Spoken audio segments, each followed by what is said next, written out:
मनाचे श्लोक. श्लोक 32. अहिल्या शिळा राघवे मुक्त केली, पदी लागता दिव्य होऊन गेली.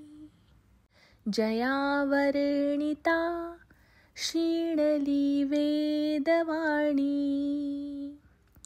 नुपेक्षी कदा रामदासाभिमानी. आपल्या 32व्या श्लोकात समर्थ म्हणतात, अहिल्या शिळा राघवे मुक्त केली, पदी लागता दिव्य होऊन गेली. याचा अर्थ, गौतम ऋषींनी दिलेल्या शापाच्या प्रभावाने शिळा बनलेली त्यांची पत्नी अहिल्या श्रीरामाने शापातून मुक्त केली. प्रभू श्रीरामाचा पदस्पर्श शिळेला होताच अहिल्यास दिव्य गती प्राप्त झाली. जयावर्णिता शीणली वेदवाणी, नुपेक्षी कदा रामदासाभिमानी.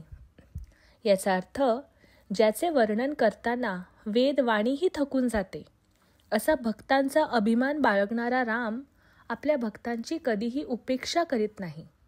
धन्यवाद.